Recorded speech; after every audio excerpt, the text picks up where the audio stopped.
અપાર આશીષ આપ જેવું ઓઢણું આય, અપાર આશીષ આપ જેવું ઓઢણું આય, 18 વર્ષની આય, જય મારી હોનબાઈ. ભવ્ય કામની એ બનુમાં ભાવના કરે તરત સિદ્ધ થઈ જાય જી.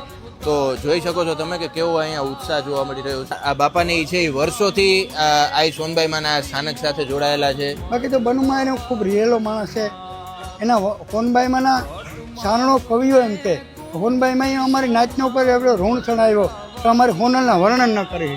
હું મહિના પહેલા આવ્યો હતો, મારી આંગળીઓ હળી ગઈ હતી, મારે કાપવાની હતી, ડૉક્ટરને બહુ ફેરવા.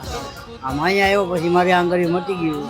નો સારું કામ થયું મારી જોડે, નિંદરમાં બધું કામ થઈ ગયું. તો ત્યારે હોનબાઈમાં અમારી વાડી આવતા મારા પપ્પા પાસે, ત્યારે એનો તહેવાર એવો હતો. ત્યારે પાટણ બુસ્કોટ પહેરીને ઘોડીમાંથી આવતા, પાછા આવતા સારણનો ડ્રેસ પહેરી માતાજી, એવી એની કૃપા હતી. અને અમારે ત્રીજી પેઢી છે. અરે માની કૃપાથી બધા દેશ વિદેશ પરદેશથી આવે છે. બધા મંદિરે વાહિંદા કરવા પરદેશથી, આફ્રિકાથી, દુબઈથી આવે છે.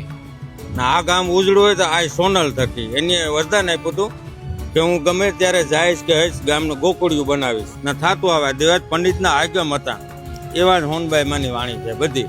51 આદેશ છે, 51 એમાંથી ખાલી 4 પાડે ને 4 તો એ દીકરો દુઃખી ન થાય. આવતી આ બીજ હોય છે ને, આવતી બીજનો હરખ થઈ જાય. હવે પાછી ક્યારે સોનલ બીજ આવે, ક્યારે સોનલ બીજ આવે.